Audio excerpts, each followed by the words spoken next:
Confused about which online business to start in 2025? Here's a quick way to find the perfect idea for you. I'm Marshall from MarshalBiz, and I'll help you pick the right online business that fits your skills and lifestyle. Step 1. Assess your skills and interests. What do you enjoy, and what are you good at? This keeps you motivated. Step 2. Check the market demand. Use Google Trends or online forums to see if people want your product or service. Step 3. Consider your budget and time. Some businesses need more money and time upfront, like e-commerce. Others, like freelancing, need less. Step 4. Think about scalability. Will this business grow, or are you stuck trading time for money? Step 5. Test your idea fast. Create a simple landing page or offer a freebie to see if people are interested before investing big.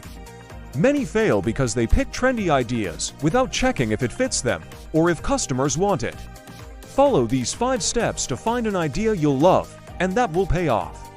Don't forget to subscribe to MarshalBiz for more business growth hacks.